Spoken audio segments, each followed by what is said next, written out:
What is up, guys, and welcome to another episode of Guarani Vision, the first ever podcast dedicated to Paraguayan football in English. As always, I'm Roberto Rojas, and joining me is my great co-host, Ralph Hanna. And guys, here we are.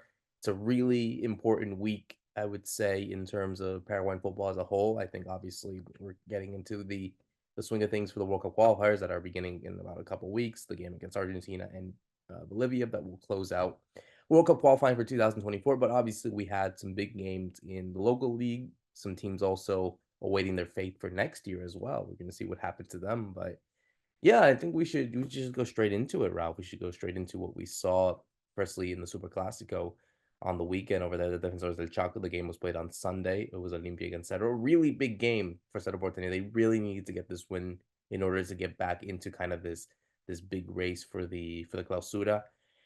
And boy, did it end up as badly as it would be. Obviously, the game ended 3-0 for Olimpia, but the big factor here was Olimpia scoring all their goals in the first half, and two goals, importantly, in the first 7 minutes. It was Eric Lopez that got the opening goal in the fourth minute, then Richard Ortiz getting in the 7th minute before Capasso getting the clincher, you would say. So, I know we need to introduce you real quick, and we'll talk about that game in a sec. But actually, Ralph, let's talk about a new initiative that we wanted to mention here at Guarani Vision that I think is super important, some exciting news before we go into that Superclasico analysis.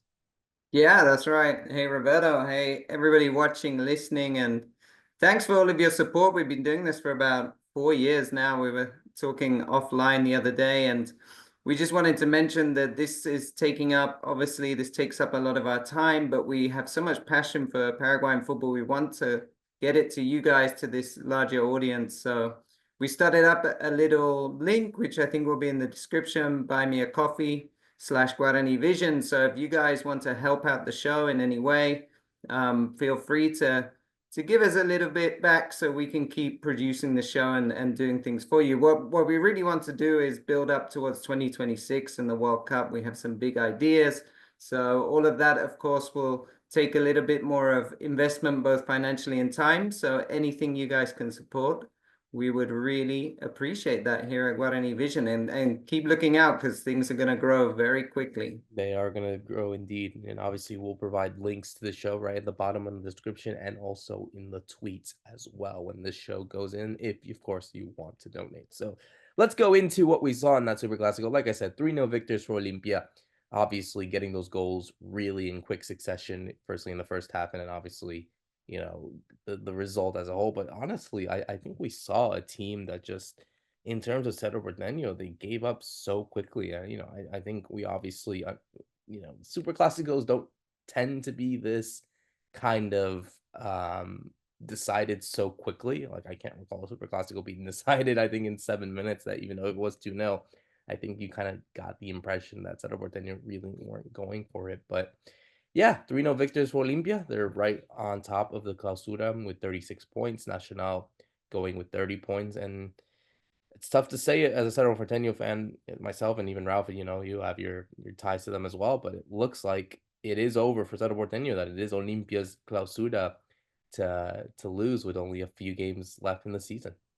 Yeah, it was a really statement win by Olimpia and kind of a perfect day for them. The good atmosphere as you always get in a Clásico. It was mostly their fans because of, we talked about this in the previous show, right? The way they were doing the distribution of tickets. And everything just went right for them from pretty much the first attack. And if you think about that goal that Eric Lopez scores, it actually comes off. It's a ball into the channel. I think it's Javier Valles who's trying to chase and can't get there, which he had a difficult afternoon. But then when the ball's played into the box to Rodney Redes, you think Leon has done quite well because Diego Leon kind of clears it. But all he does is clear it right into the path of Eric Lopez, and he shoots and scores. And it's like, whoa, perfect start. The ball fell to the right player at the right time, and also he made the finish. Then I think what we really saw was one of the bigger problems from Cerro is in the second goal, which is another Richard Ortiz overhead kick. Can you imagine, like, that this guy, he does not score many goals, and in the Clásico when he does, they seem to be these overhead kicks, which is incredible.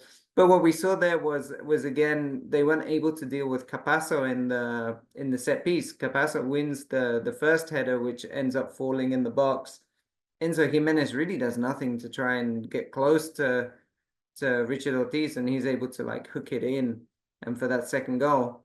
And so at that point, 7 minutes in, like you're saying, it's like it's pretty much the game's done. Cerro, of course, we're going into the game with some injuries, which we mentioned.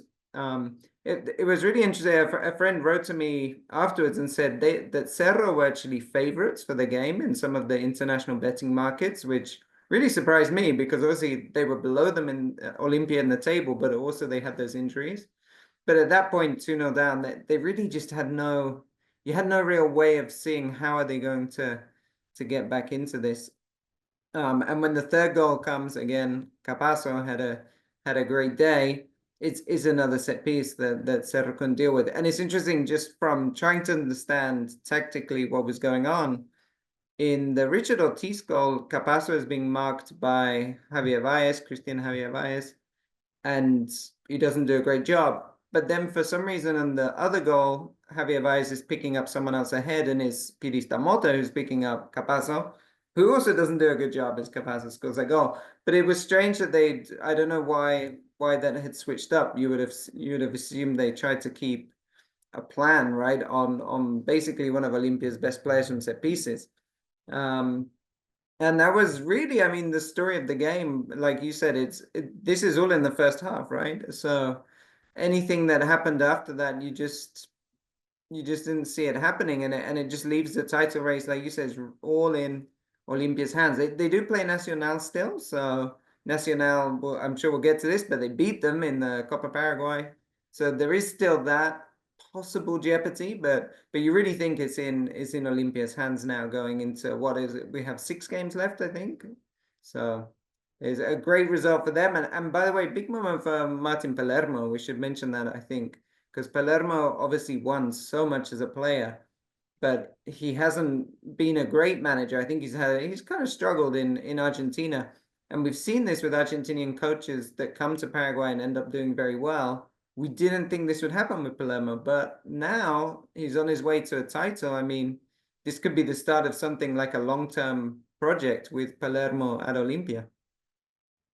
It is certainly a remarkable achievement, I would say.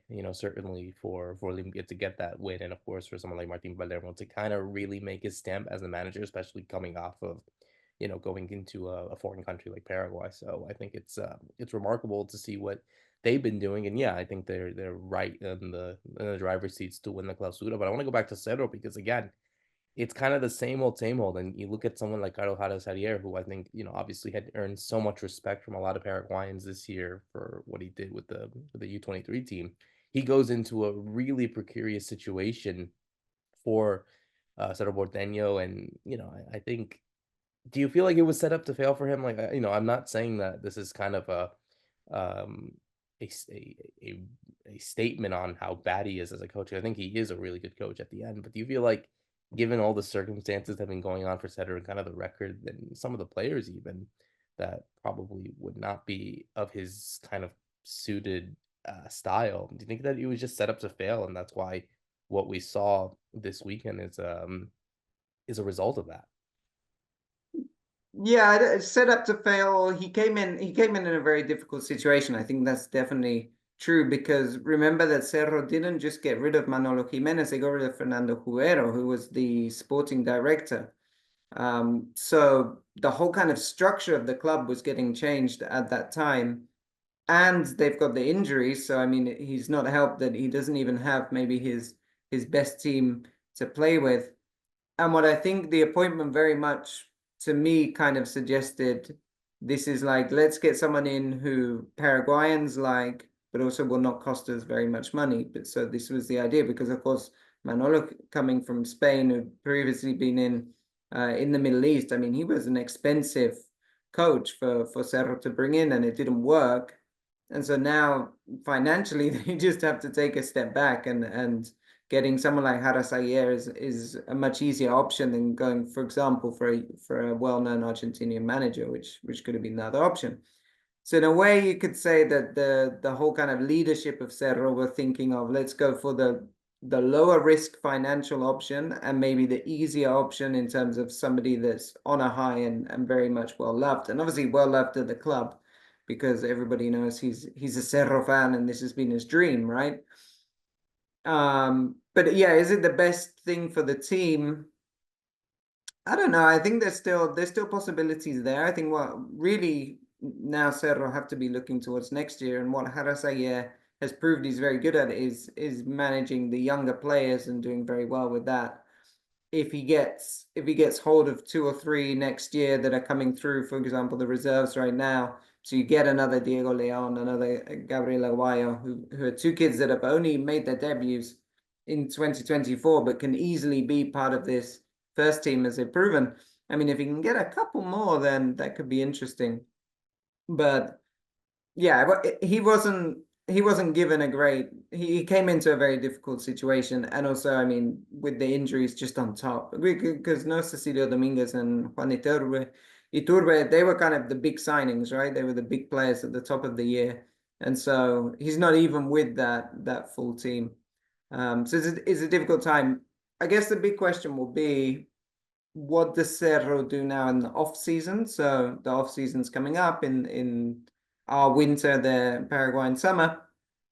Do they say, okay, we'll stick with him, let him try and bring some players through and have a crack in the Apertura? Or do they say, okay, now's the time, we're going to go all out and bring in a big manager and try and do something? There's a lot of rumblings in local press, so who knows what's going to happen with Cerro.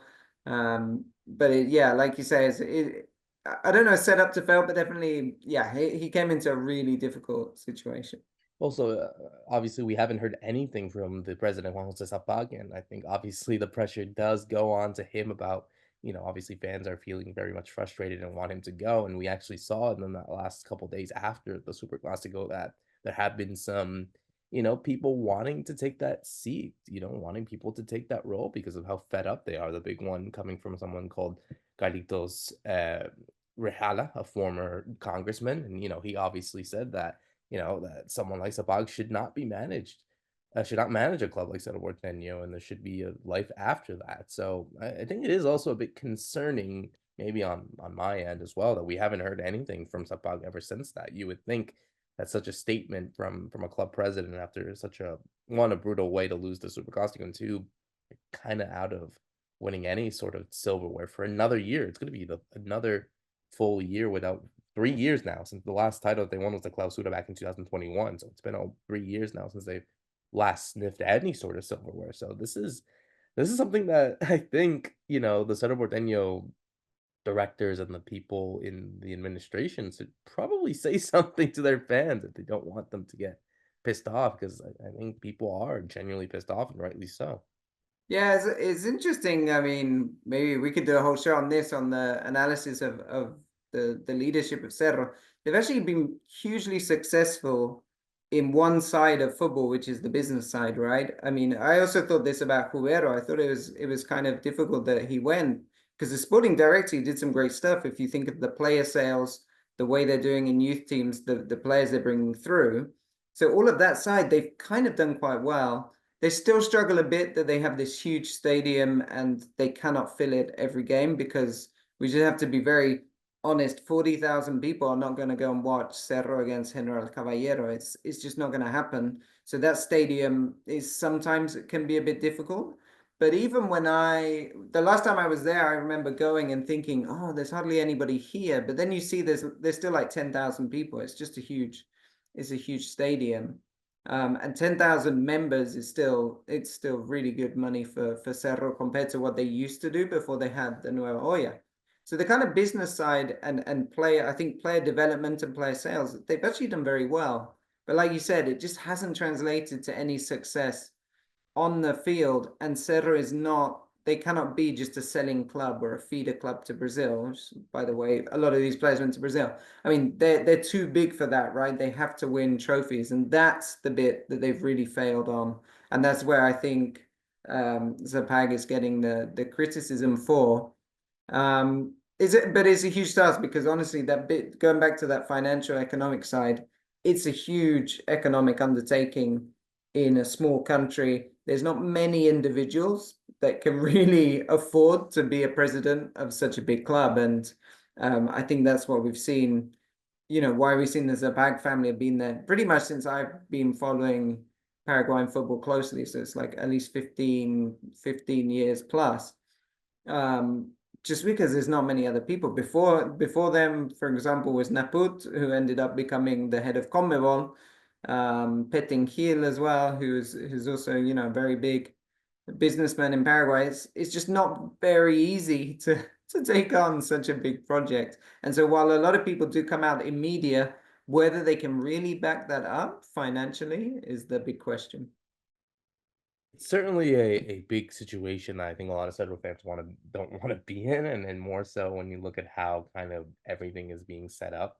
So yeah, I'm interested to see if this leads to anything. If there is going to be, I mean, there is backlash obviously after this, but if it does continue to lead that towards, obviously someone wanting to take charge of this, because again, like you said, it's a very big undertaking for someone with a lot of money or people from money to take charge of a football club, more so when it's a club like Cerro Porteño. So yeah, no, I totally get it. I think it's a very difficult task to really see, but ultimately, I think if you are Olimpia, which you gotta be honest with, Ralph, after how many years have we spoken about Olimpia being in kind of these financial, dire straits, and I feel like things are looking up for them now as they head towards next year, where unfortunately they're not going to play in the Club World Cup, but at least they'll play for some sort of silverware. The big one, obviously, the Copa Libertadores.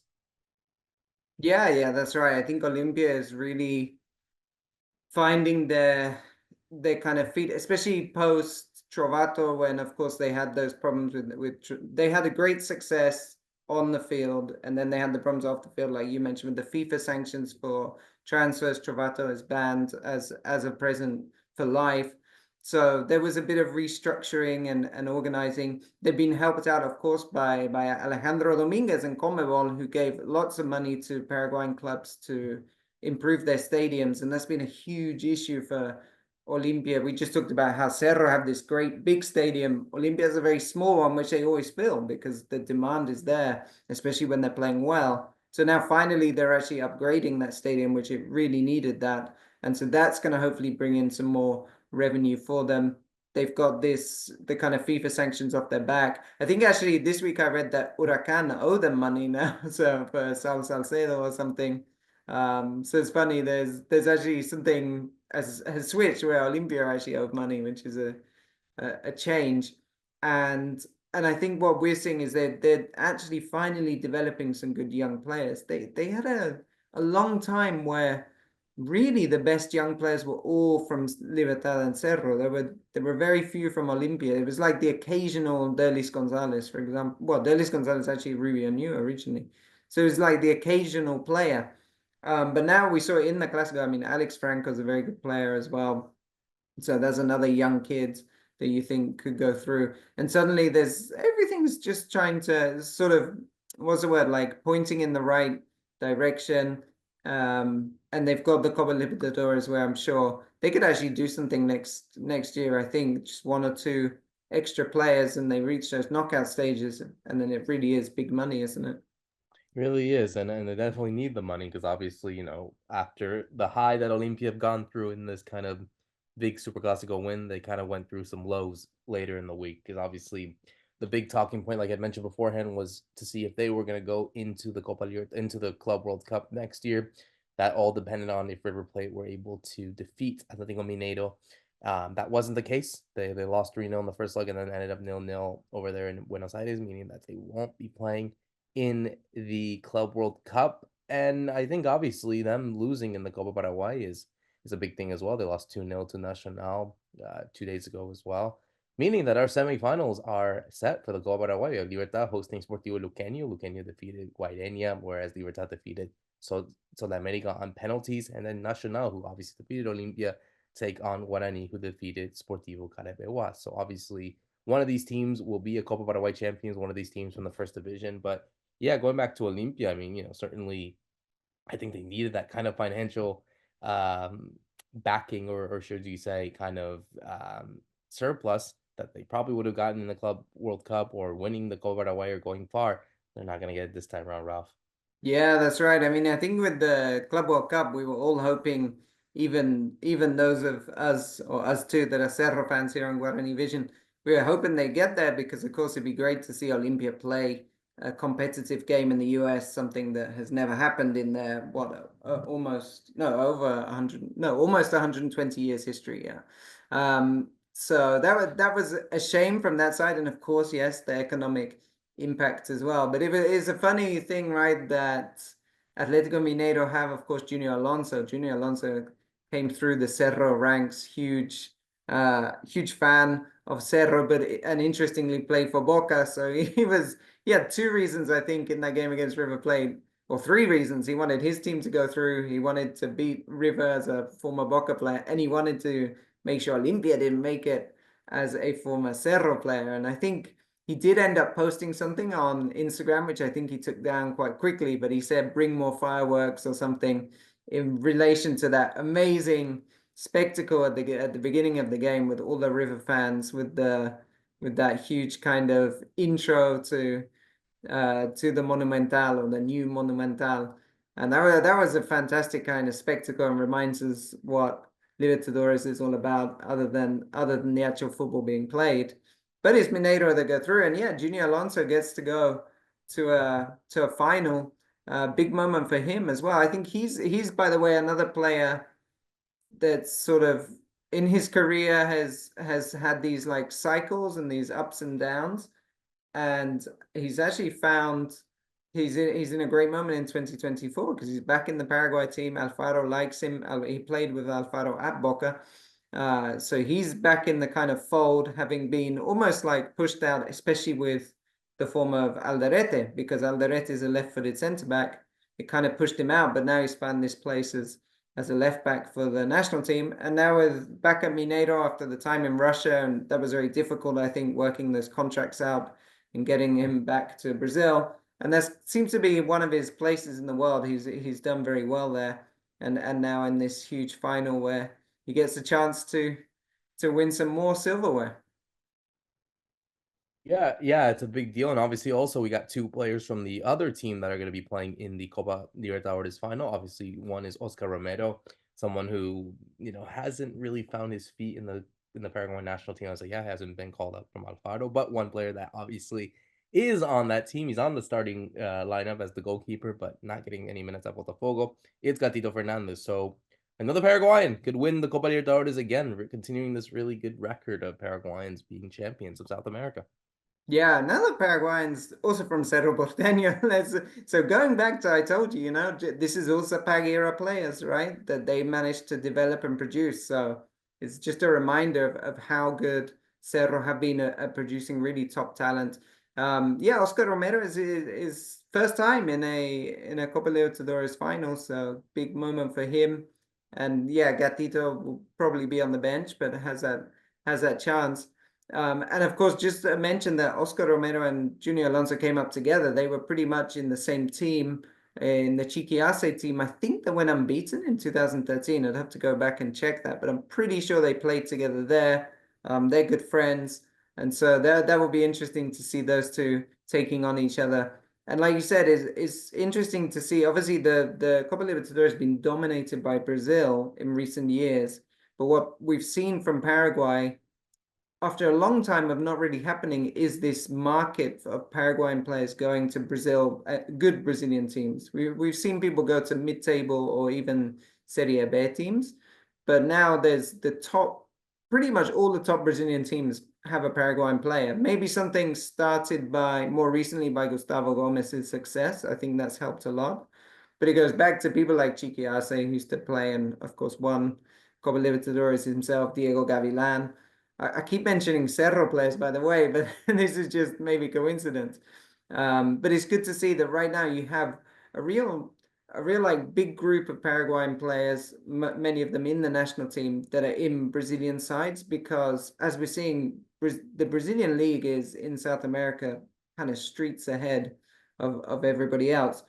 So if we're not sending Paraguayan players to Europe to the big five leagues, Brazil's a great option. And we're seeing that because a lot of these players are now doing well in the national team as well.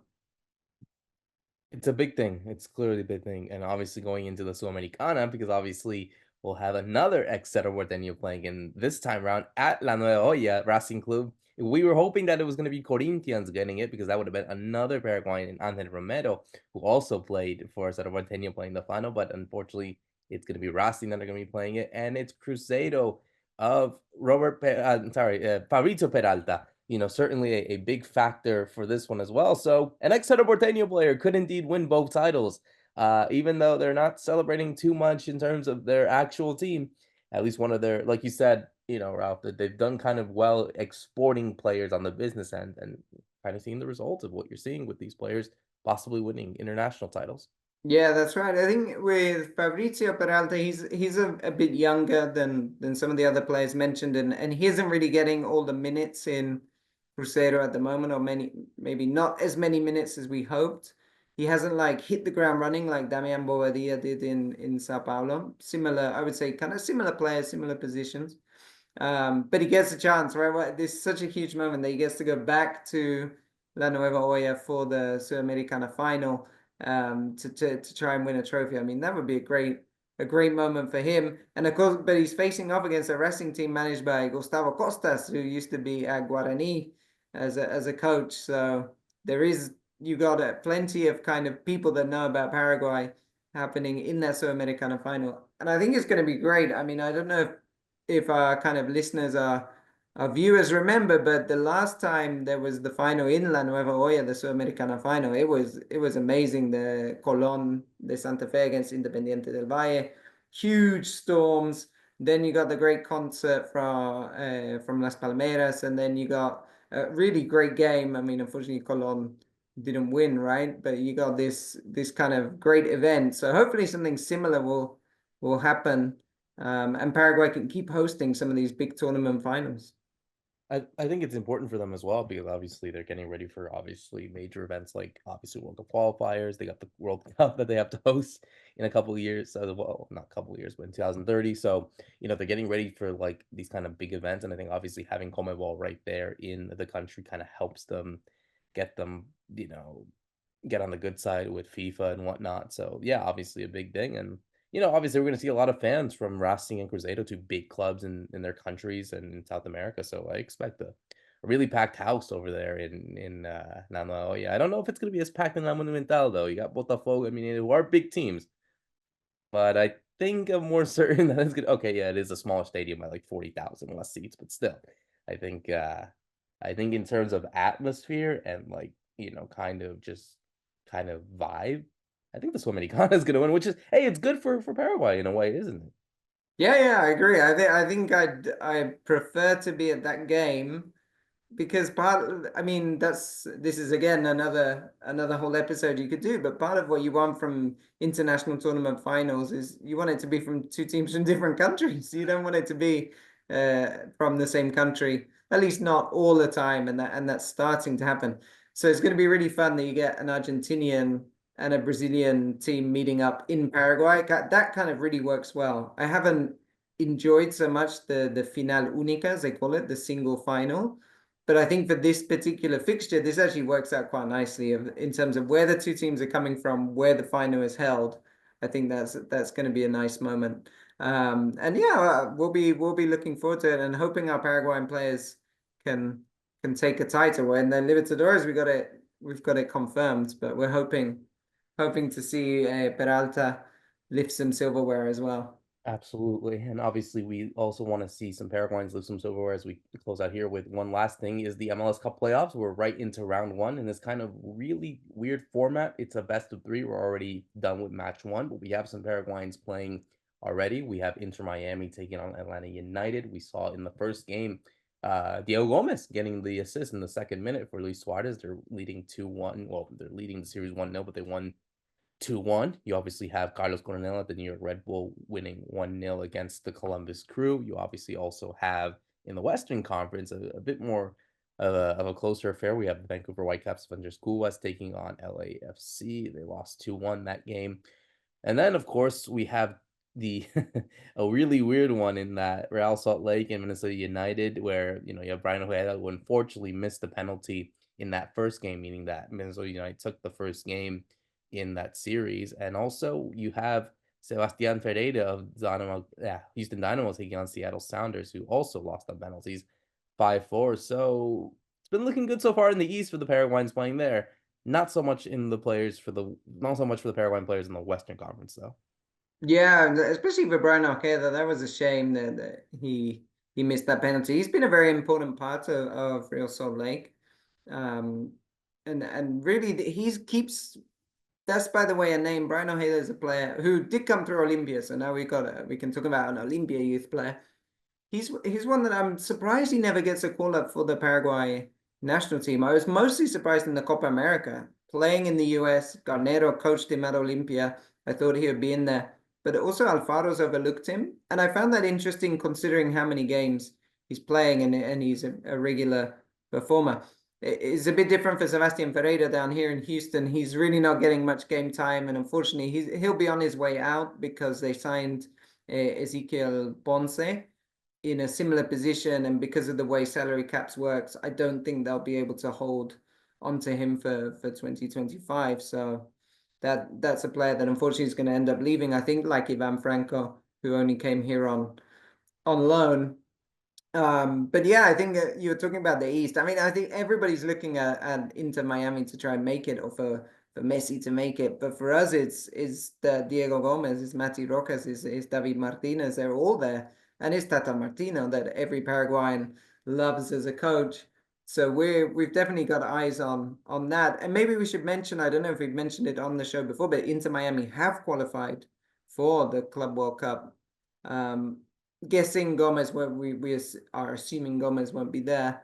But in terms of Mati Rojas and David Martinez, that's a great opportunity for them to be playing there.